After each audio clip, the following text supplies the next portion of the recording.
Hello ni Juife. Uyu munsi tugiye kuvugana ku bintu vy'abantu bakundana hagati yabo. Akenshi ukunda gusanga iyo dukundanye n'umuntu usanga twibwira yuko tumuzi nk'uko twahoranye, ariko ico womenya coco uko bukeye uko bwije abantu barahinduka, haba ku mubiri haba mu vyiyumviro, ugasanga umuntu wibaza yuko wari uzi siko akiri. Ariko uyu munsi tugiye kuvugana ku bintu canke ku bibazo wobaza umukunzi wawe mu gihe mwisanze muri ahantu mumaranye igihe, ushaka gutera inkuru hanyuma mukabura ivyo muvuga, hakwirirwa muravuga abantu ariko muba mwari mumaranye igihe muvugana shushu sheri, mugabo harakeneye yuko mukora ikintu co kuboostinga urukundo rwanyu, mukora ikintu co kwibukanya urukundo rwanyu kugira ngo rukomeze ruryoha. Uyu munsi rero ngiye kukubwira ibibazo wobaza uwo mukunzi wawe mukabiganirako kugira ngo mukomeze mwibukanya urukundo rwanyu. Ikaze kuri Juife G. Ikibazo ca mbere rero co kubaza umukunzi wawe kugira ngo mwibukanye, uramubaza uti niki wanyibajijeho umunsi wa mbere umbona canke umunsi wa mbere duhura?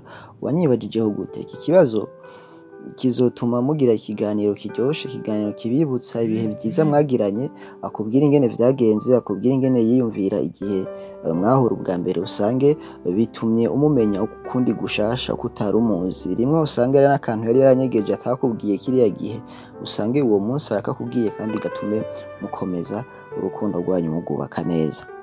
Ikibazo ca kabiri co kubaza umuntu mukundana mumaranye igihe kirekire, ni ukumubaza ngo niki catumye unkunda? Iki kibazo muba mwarabivuganyeho kenshi, mugabo hari igihe usanga haheze igihe kirekire ntimwibukanye. Iyo umubajije ati niki catumye unkunda, bituma umuntu mukundana asuka amajambo yo mu mutima, akongera agasuka imitoma ukundi gushasha, ugasanga hari ivyo yari yibagiye canke hari igihe musanga mwari mwaravyirengagije ntakishaka gutera imitoma, kuko imitoma niyo iryosha urukundo, bigatuma yongera nk'umuntu akudaraze gushasha, yongera kuba nk'umuntu yongeye kuvyura akandi kantu muri wewe, bigatuma urukundo rwanyu rwongera rukomera. Rero niki ni ikintu co kumubaza mu gihe maze igihe mukundana, mwasohokeye ahantu musa naho atasije mufise, ukongera ukagarukana ibi bintu vya kera kugira ngo vyongere biba boostinge, mwibukanye. Akubwira ati tugihura ubwa mbere kiriya gihe nakubona wari uteye uku, vyari bimeze uku, waranshitura bigenze uku. Rero iki ni ikintu co kwongera kubaza umuntu mukundana naho muba mumaranye igihe kirekire kugira ngo mwibukanye ibihe, kugira ngo muryohererwe ibihe.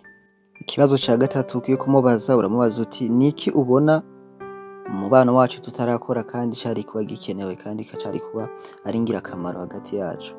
Iki kintu ni ikintu gituma umuntu yuguruka akavuga imigambi mwari kuba mwaragezeho canke imigambi mwari mufise, bigatuma muvuga ati reka imwe tuyishire mu ngiro canke reka imwe tuyigihe, ugasanga muriko mutegura plan nziza nk'abantu bakundana. Wenda umusore akavuga ati twakabaye dufise ibintu dusangiye ari nka business, canke twakabaye dufise ibintu dukora buri kwezi, canke hari ibintu tutarafixa mu rukundo rwacu naho tugikundana, bigatuma urukundo rwanyu rushaho gukura, rushaho kuryoha kandi cyane.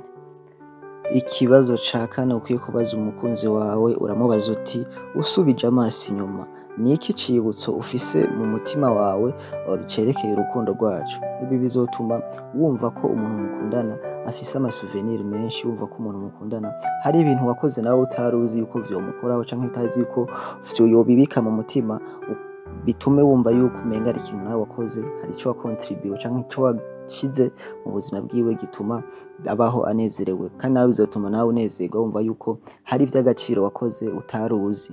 Ushobora kuba waramwandikiye, ushobora kuba waramujanye ahantu, canke ushobora kuba waramufashije ikintu, wewe ukakimufasha umenga ni ibintu bisanzwe, ariko wewe kikamukora ku mutima. Rero niki ni ikibazo co kumubaza kugira ngo wumve neza umuntu mukundana, kugira ngo wongere ujure y'amasantima ari hagati yanyu, wongere muzamure urukundo kuva kera mugikundana nka ca gihe rwari rushushe. Ikibazo ca gatanu nico ca nyuma ukwiye kubaza umuntu mukundana, uramubaza uti nikihe kintu wifuza ko nogukorera ntaragukorera? Iki bizotuma umenya umukunzi wawe nimba wahora umugurira ibi abikunda, uzomenya yuko yahindutse, uzomenya yuko yahinduye ubu.